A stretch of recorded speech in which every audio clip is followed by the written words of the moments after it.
On any given day, there are millions of different conversations happening all over the world. But if you look really, really closely, sometimes you find out they're all kind of about the same thing. So, take September 4th, 2025. The big story was about the passing of a fashion legend. But what if I told you that single story is directly connected to a basketball team, some pretty intense online arguments about skinny jeans, and even the secret to how we decide who to trust in the news? Let's see if we can connect those dots. All right, so our story has to start here, with the final bow of a true icon, Giorgio Armani. I mean, at 91 years old, he wasn't just some designer, he was a whole institution. And to really get a sense of his impact, you have to start with the numbers. According to Forbes, when he passed, Giorgio Armani's personal net worth was a staggering $12.1 billion. This wasn't just a company, it was a global empire that he built completely from scratch. But honestly, his legacy is so much more than just the money. As Newsweek put it, he literally changed the face of fashion. For guys, he took all the stuffing and padding out of suits, with his revolutionary liningless sports jacket, making everything feel soft and relaxed. And for women, he gave them the power pantsuit. It became the uniform for a whole generation of businesswomen in the 80s. He completely redefined what elegance looked like.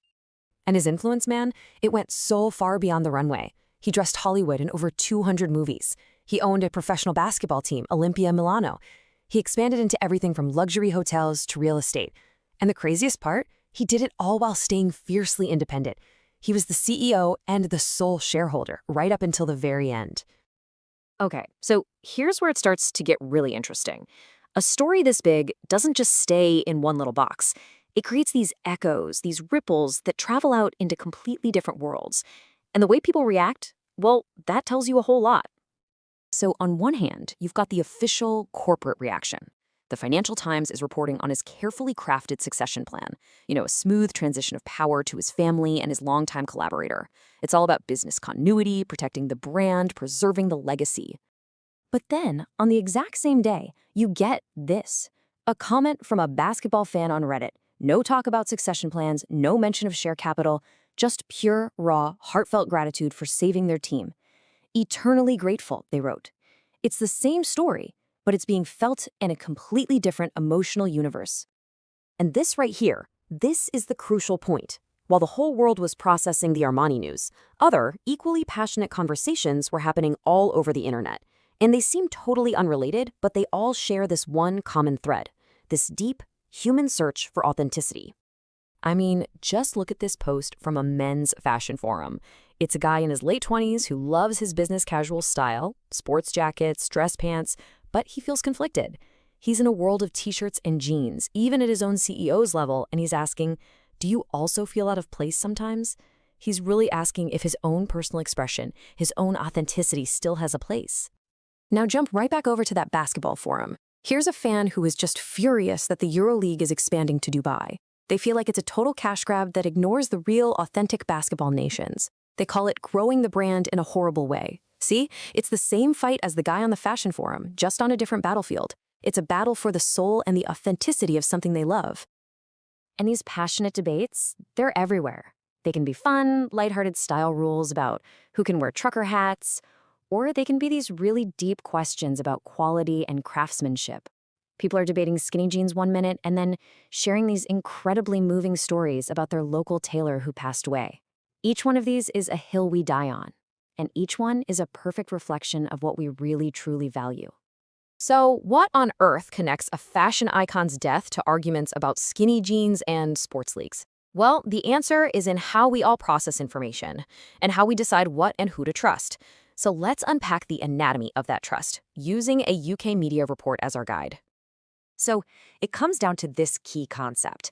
In the UK, news broadcasters are held to this standard called due impartiality. Now, that doesn't mean giving equal time to every single viewpoint, no matter how crazy. It means being an unbiased, trusted source that uses its own editorial judgment to present issues fairly. That's the official gold standard for trust. But here's the thing. Even with a definition like that, it's not simple. A person in the research that studied this absolutely nailed the central dilemma. They said, someone has to choose. But again, who chooses? Trust isn't some formula you can just plug in. It always comes down to human judgment. And this quote, well, it just brilliantly illustrates the tension we all feel. We say we want neutral, just the facts, news. But as this other person pointed out, what we often find most engaging are strong, opposing views. We're drawn to passion, to clarity, to things that confirm what we already believe is important. The research actually gives this a name, the personal lens. Every single piece of information we take in, whether it's a news report, a fashion trend, or a business decision, is filtered through this lens. And the closer a story is to our own personal identity, our community, our values, the stronger our emotional reaction is going to be. So, okay, let's put all the pieces together. This personal lens thing, it doesn't just apply to big, heavy political news. It applies to absolutely everything we see, every single day, in this giant mosaic of information we call our feed. Now, this slide is just fascinating. These are two people from the same focus group reacting to the exact same TV presenter in the exact same clip. One person saw him as unprofessional and rude. The other one saw him as doing his job properly by challenging a viewpoint. This is the personal lens in action. It's a perfect example of how two people can see the exact same facts and come to completely opposite conclusions. And that brings us right back to where we started. A fashion enthusiast asking, is this brand authentic anymore? A basketball fan asking, is my league selling out? A news consumer asking, is this source actually trustworthy? The context is totally different, but the fundamental question, it's exactly the same. We're all just searching for authenticity and value, and we're all doing it through our own unique lens. So the next time you're scrolling, whether you're reading about global finance or sports, or just trying to decide if skinny jeans are still you, just remember the lens you're looking through. In a world with an infinite number of stories, the most important one is the one you choose to believe. The only real question left is, how are you going to build yours?